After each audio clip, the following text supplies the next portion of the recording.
नमस्कार, आप देख रहे हैं द हिंद 24 न्यूज और मैं हूं आपके साथ साक्षी। आइए नजर डालते हैं आज की बड़ी खबरों की ओर। मेरा नाम मनीष चक्रवर्ती है। मैं कांडरवाला का निवासी हूं। पिछले 30 वर्षों से मैं यहीं कांडरवाला भानेवाला में रह रहा हूं और काफ़ी मैं एयरपोर्ट पे पिछले 22 वर्षों से काम कर रहा हूं। मेरा टैक्सी का व्यापार चल रहा है यहाँ पे, जो कि आज भी सुचारू रूप से चालू है।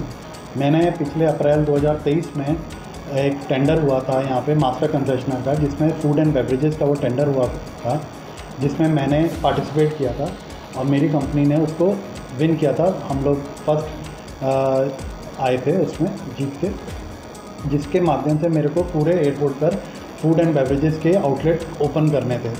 हमने इस कॉन्ट्रैक्ट को लेने के बाद अपना जैसे ही हमारे को मई में ये कॉन्ट्रैक्ट मिला और हमने जीता, तो तब ये एयरपोर्ट बना हुआ नहीं था, अनकम्प्लीट था, काफ़ी काम बाकी था, जिसमें लगभग 1-1.25 साल का काम होना था।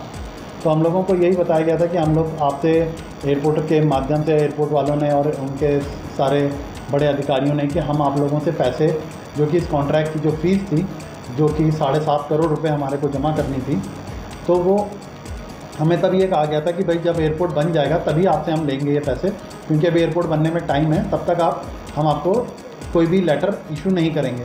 तो हम लोग भी उसी हिसाब से चल रहे थे। पर जैसे ही ये कॉन्ट्रैक्ट मेरे नाम पर निकला, तो एयरपोर्ट के कुछ अधिकारियों ने मेरे खिलाफ मिलीभगत करके मेरे को उसके अगले दिन ही मेरे को एक लेटर इशू कर दिया कि आपको 1 महीने के अंदर मेरे को 7.5 करोड़ रुपये देने हैं। जिसके एवज में मैं एयरपोर्ट अधिकारियों के पास गया, तो उन लोगों ने कहा कि भाई ये आपको इसलिए इशू किया गया है कि आपका पिछला इतना बड़ा कॉन्ट्रैक्ट आपको मिला है, तो हम लोगों को, जो हमारे से ऊपर अधिकारी हैं, उनको ये लगता है कि आप इतने पैसे जमा कर पाएंगे या नहीं कर पाएंगे, और कहीं ऐसा ना हो जब तक एयरपोर्ट बने तो आप ये कॉन्ट्रैक्ट छोड़ दें और भाग जाएं।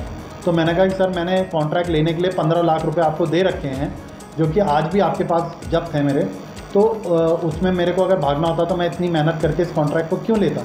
तो इन्होंने कहा कि मनीष, हम लोगों ने सारी जगह बात करी है, तो ये कहा गया है कि ऊँचा अधिकारियों ने कि तुम 1 करोड़ रुपए हमारे को दे दो, तो हमारे को थोड़ा कॉन्फिडेंस आ जाएगा कि तुम पैसे आगे दे दोगे।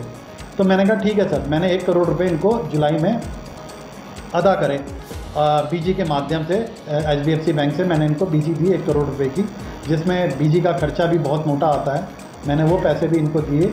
जैसे ही वो पैसे इनको मैंने दिए, तो उसके 20 दिन बाद इन्होंने फिर मेरे को बुला लिया कि भाई ऊपर के अधिकारी अब ये कह रहे हैं कि तुम्हें बाकी के 6.5 करोड़ रुपये देने पड़ेंगे, न तो ये हम एक लेटर बना रहे हैं कि अगर तुम 1 महीने के अंदर बाकी के 6.5 करोड़ रुपये नहीं दे पाओगे तो हम ये तुम्हारे 1 करोड़ रुपये खा जाएंगे। और मैंने कहा कि सर, ये कहाँ का न्याय कर रहे हो, इस तरीके के तो आज तक पूरे हिंदुस्तान में नहीं किया गया, तो ये कौन सा लॉ है और कौन से लॉ के हिसाब से आप चल रहे हैं।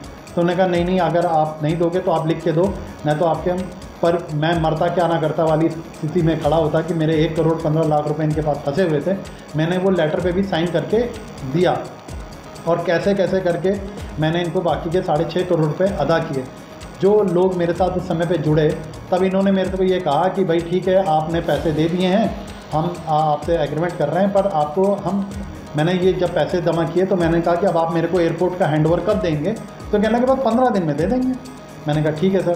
तो ये 15 दिन करते करते करते इन्होंने मेरे को सितंबर 2024 में पूरे 1 साल लगाया एयरपोर्ट का पूरा पोजीशन देने में, जो मेरा एरिया था वो 430 स्क्वायर मीटर था। इन्होंने वो देने में मेरे को पूरा 1 साल लगाया। और इस बीच में जो मेरे साथ लोग जुड़े थे, वो सब मेरे को, आप भी समझ सकते हैं कि 1 साल तक तो कोई भी व्यापारी इंतज़ार करता नहीं है, सब मेरे को छोड़ छोड़ के भाग गए। अब जब मेरे को एरिया मिला, तब मैंने काम शुरू किया, और जैसे ही नवंबर का 24 साल का नवंबर आया, इन्होंने मेरे ऊपर पिछले 23 नवंबर से मेरे ऊपर बिल रेज़ करना शुरू कर दिए। मैंने इसके ऊपर इनको कंप्लेंट भी लिखी, मेल करी कि सर, ये आप अन्याय कर रहे हैं, आप इस तरीके से ना करें, क्योंकि आपने मेरे को पोजीशन ही सितंबर में दिया है, तो आपको एक्सलेशन करने का अधिकार भी आपको सितंबर 2025 में होगा, ना कि 2024 में। तो इन्होंने कहा कि नहीं, हम अभी आपकी इस बात पे सोचेंगे और बताएंगे, पर मेरे ऊपर बिल पे बिल रेज़ करते रहे। मैं हर बिल के ऊपर इनके बिल के ऊपर वो लगा रहा था कि आप गलत कर रहे हैं, मेरे साथ बेईमानी कर रहे हैं, ये कर रहे हैं। तो इन लोगों ने, किसी ने मेरी इसको सुनवाई नहीं करी। अप्रैल में इन्होंने मेरे ऊपर एक और नोटिस जारी कर दिया कि जबकि मैं हर महीने इनको पैसे जमा कर रहा था, एक महीना भी ऐसा नहीं गया जो कि मेरा बैंक स्टेटमेंट भी दिखा सकता है कि मैंने हर महीने एयरपोर्ट अधिकारियों को पैसे दिए हैं और देता रहा, रेगुलर देता रहा, और मेरी बात कहीं पे भी सुनी नहीं गई। इन्होंने मेरे को एक सर्विस एरिया दिया जिसमें मेरे से उसी समय मेरे पास जो कि किचन एरिया था, एयरपोर्ट चालू हो रहा है जून सितंबर में और मेरे से पैसे मांग लिए गए नवंबर में ही 2023 में ही कि आप इसका पैसा दे दें मेरे को। मैंने उसमें कहा कि सर सर्विस एरिया में किचन में आदमी खाना तभी तो बनाएगा जब एयरपोर्ट चालू होगा। तो कहने लगे कि नहीं, आपको पैसे तो देने पड़ेंगे। वो भी इन्होंने मेरे से 2.25 लाख रुपए उस टाइम पे भी ले लिए। मैंने उसके ऊपर भी इनको, मैं ईडी तक गया, दिल्ली गया, सब जगह पर किसी ने मेरी कोई सुनवाई नहीं करी। मेरे को हैरेस करते रहे और परेशान करते रहे कि ये किसी तरीके से ये टेंडर छूट जाए इसके हाथ से और हम किसी बड़े आदमी को ये, और जो कि हमारे से करोड़पति अरबपति होंगे, उनको ये पैसा दे सकें। क्योंकि मैं उत्तराखंड का निवासी होने के साथ मैंने यहाँ पर 150 जनों को रोज़गार दिया। मैं ये चाहता था कि यहाँ के लोग जो अनएम्प्लॉयड हैं उनको रोज़गार मिले, काम उनका चले और वो ये आगे बढ़ें यहाँ के लोग। उसी तरीके से मैंने इन लोगों को काम दिया, सबको, सारे के सारे जो कि लोकल वेंडर्स थे उनको काम दिया। लोकल लोगों को मैंने इस एयरपोर्ट में जोड़ा। यहाँ पे एलोरा वाले आए मेरे साथ, प्रशांत कोचर जी आए, ये सब लोग आए। इन्होंने मेरे साथ, काफ़ी लोकल लोगों ने मेरे साथ यहाँ पर दुकानें ली, काम शुरू किया। आनंदम स्वीट्स वाले उन्होंने लिया। इन सब के साथ इन्होंने लोकल लोगों को रोज़गार मिला। मैं काम करता रहा। जब अप्रैल में इन्होंने मेरे को नोटिस दिया, उसके ऊपर भी मैंने इनके ऊपर वो करा। तब भी मैंने इनको 1 करोड़ रुपए जमा करे उस नोटिस के उसमें भी, जो कि इनका कमर्शियल मैनुअल में भी ये लिखा हुआ है कि आप किसी की भी पीजी तब तक इन कैश नहीं कर सकते जब तक कि आपका आउटस्टैंडिंग, आपकी जो आदमी की सिक्योरिटी है उससे 50% से अबव ना हो जाए। देखते रहिए द हिंद 24 न्यूज़।